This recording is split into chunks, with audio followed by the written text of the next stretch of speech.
Good morning students. बच्चों, आज फिर बाहर का मौसम थोड़ा बारिश वाला हो गया, इसलिए मुझे घर में ही बैठना पड़ रहा है। मैं हमारा जो टॉपिक चल रहा है वो चल रहा है बच्चों determination of income and employment, और उसके तीसरे पॉइंट पर हम आ चुके हैं जिसे कहते हैं कंजप्शन फंक्शन। देखिए, यहाँ पे जब मैं कंजप्शन फंक्शन को बात कर रहा हूँ तो मैंने यहाँ पे आपको एक शब्द मैं आपको दूंगा, उसको शब्द को आप पकड़ के रखें, हाउस होल्ड कंजप्शन एक्सपेंडिचर, जिसको हम सी से दिखाते हैं, household consumption expenditures. It's directly belongs to the Y. The Keynes theory highlight that, Keynes ने अपनी थ्योरी में ये बताया था कि household consumption expenditure is directly depend on the income of the household. जो हाउस होल्ड की इनकम है उस पर डायरेक्टली संबंधित ये होता है। मैंने कल आपको एक शेड्यूल भी बनाया था, एक कर्व भी बनाया था, और उसके द्वारा मैंने आपको ये वाली स्थितियाँ समझाई थी। दोबारा मैं फिर रिपीट इसलिए कर रहा हूँ क्योंकि ये बहुत इंपॉर्टेंट चैप्टर है, ये एग्जामिनेशन पॉइंट ऑफ व्यू से भी और वैसे भी इस चैप्टर का बहुत अधिक महत्व है। मैंने बच्चों आपको वहाँ पर ये बताया था कि जब when we start the household income that we have started from the zero, जब हमने जीरो दिखाया था तो वहाँ पर जो हमारा कंजप्शन था, हाउस होल्ड कंजप्शन, वो वहाँ पर भी 20 था। It means when the income of the household is zero, then household is ready to consumption of the commodities, फिर भी वो कंजप्शन करते हैं। तो इस वाली स्थिति को जब इनकम जीरो हो और कंजप्शन फिर भी कुछ ना कुछ हो, इसका हम कहते हैं बच्चों ऑटोनोमियस कंजप्शन। ऑटोनोमियस कंजप्शन आज का जो हमारा टॉपिक रहेगा, वो इससे आगे की कार्रवाई हम करेंगे।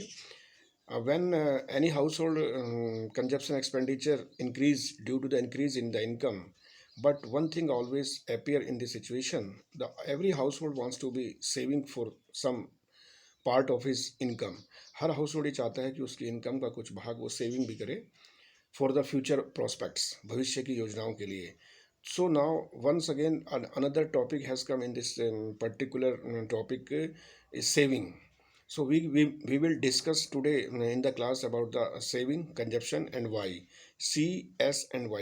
C means यहाँ पे house hold consumption expenditure, Y means income and S for saving. इसके बारे में भी हम आज विस्तार से चर्चा करने वाले हैं। बहुत इंपॉर्टेंट टॉपिक है बच्चों। इसकी जितनी भी कीन्स की जो थ्योरी है वो आप जब पोस्ट ग्रेजुएशन क्लास में जाएंगे तो उसको और विस्तार से पढ़ेंगे। मैंने आपको चैप्टर शुरू होने से ही पहले बार बार मैं कह रहा हूँ कि ये कीन्स की थ्योरी पे डिपेंड है। कीन्स ने अपनी जो थ्योरी दी थी उसी का एक पार्ट है determination of income and employment. अपनी जो थ्योरी दी उन्होंने, कीन्स ने जो अपनी एम्प्लॉयमेंट की थ्योरी दी, उसी का एक बहुत महत्वपूर्ण पार्ट आप पढ़ रहे हैं क्लास 12th में। जब आप बड़े हो जाएंगे, पोस्ट ग्रेजुएशन में जाएंगे, तो और अच्छी तरह से इसको आप पढ़ेंगे। लेकिन यहाँ पर आप प्लीज़ थोड़ा कॉन्सेंट्रेशन करिए। ADAS कंजप्शन फंक्शन को ध्यान से पढ़िए। एक बात मैं बार बार आपके साथ शेयर भी करता हूँ कि मुझे अभी तक बॉयज़ का रिस्पॉन्स नहीं मिल पा रहा है। मैं समझ नहीं पा रहा हूँ कि ऐसा कारण क्या है कि बॉयज़ मुझे रिस्पॉन्स नहीं कर रहे हैं। या तो वो बिल्कुल सीरियस नहीं है अभी पढ़ाई के प्रति और वो लॉकडाउन का पूरा आनंद अपने गांव में ले रहे हैं, या उन्हें लगता है कि ये एक आसान विषय है। मैंने बार बार आपको कहा कि इकोनॉमिक्स एक आसान विषय नहीं है, ये एक साइंटिफिक विषय है जिसकी भाषा पूरी साइंटिफिक है। इसमें आप एग्ज़ाम में कुछ भी लिख के आ जाएँ, नंबर मिल जाएंगे, ऐसा नहीं होता।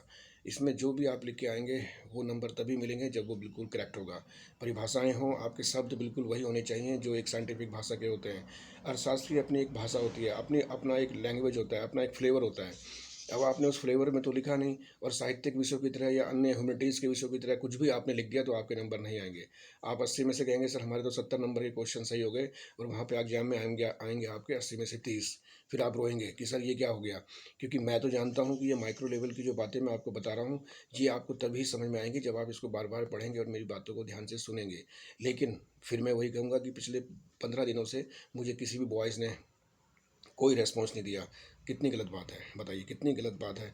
मतलब मैं उसको व्यक्त भी नहीं कर पा रहा हूँ कि आप ऐसा क्यों कर रहे हैं। जबकि मैंने प्रगति से ये बात की थी तो प्रगति ने मुझे बताया कि सर हमारे इस ग्रुप में 18 बच्चे हैं इकोनॉमिक्स में, और 18 ही बच्चे इकोनॉमिक्स में हैं। तो मैं समझ नहीं पा रहा हूँ कि वो बच्चे हैं कहाँ। खैर कोई बात नहीं, आप इसका भुगतेंगे भविष्य में, जब जो जिन चीज़ों को आप मजाक में ले रहे हैं वो मजाक नहीं है।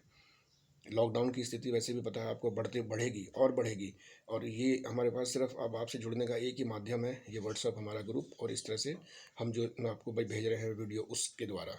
उसके अलावा कोई और तरीका है ही नहीं। फिर भी आप अभी तक सीरियस नहीं है। मुझे पता है कि आप दूरस्थ इलाकों में रहते हैं, वहाँ पर इतनी सुविधाएं नहीं है, लेकिन एंड्रॉयड फ़ोन आजकल सबके पास है। फिर भी आप लोगों ने कोई रेस्पॉन्स खास तौर से बॉयज़ ने नहीं दिया। इस पूरे ग्रुप में 18 बच्चों में से 5 या 6 बच्चे सक्रिय हैं, बाकी सब अपने टाइम पास कर रहे हैं। तो बच्चों, ये दिखाता है कि आप कितना सीरियस हैं। मैं बहुत सीरियस हूँ आपको पढ़ाने के लिए, लेकिन आप कितने सीरियस हैं ये आपकी सीरियसनेस को दिखा रहा है। मेरा उसमें कोई नुकसान नहीं होगा, नुकसान तुम्हारा ही होगा। एग्ज़ाम तुम्हें देने हैं, अगर मार्क्स कम आए तो वो तुम्हारे आएंगे। पिछले कितने सालों से मैं देख रहा हूँ कि इकोनॉमिक्स में बॉयज़ के नंबर नहीं आते, वो इसलिए नहीं आते। यही एक मेन कारण है, क्योंकि आप लोग पढ़ते नहीं हैं, ना सुनते हैं, ना करते हैं काम, क्योंकि काम करने की आपके अंदर इच्छा होती नहीं है, पढ़ने की इच्छा होती नहीं है। गाँव में क्या कर रहे हैं मेरी समझ में नहीं आ रहा है। तो अभी भी समय है, मैं दोबारा से फिर से आपको डांट रहा हूँ, आप प्लीज़ पढ़ाई की तरफ ध्यान दें। जहाँ पे मैं, देखिए, एक दिन में सिर्फ एक टॉपिक के बारे में बात करता हूँ और मैं आपको 24 घंटे देता हूँ उसके बारे में सोचने के लिए। इसमें ऐसा इसलिए करता हूँ क्योंकि जिससे कि आपको वो आराम से आप ध्यान से उसको पढ़ें। लेकिन फिर भी आपका कोई रिस्पॉन्स मुझे बॉयज़ का अभी तक नहीं आ रहा है। बड़े दुख की बात है, बहुत दुख की बात है। अब मैं क्या करूँ, मेरी समझ में नहीं आ रहा है। या तो मैं आपको कहीं गांव में आके आपकी पिटाई करता, लेकिन वो संभव नहीं है। पिटाई क्या करनी है, इस बड़े जब बच्चे हो जाते हैं उनकी पिटाई थोड़ा होती है। ये तो आपको अपना कॉन्शियस अलाउ करना चाहिए कि हम जो कर रहे हैं वो सही है या गलत है। तो फिर भी अभी समय है, आप पढ़ाई करिए और मैं दिन में फिर मिलता हूँ। आज आपके पास डायग्राम के साथ सेविंग को हम लेंगे, सी एस और वाई के हम रिलेशन को बताएंगे। Good day, take care.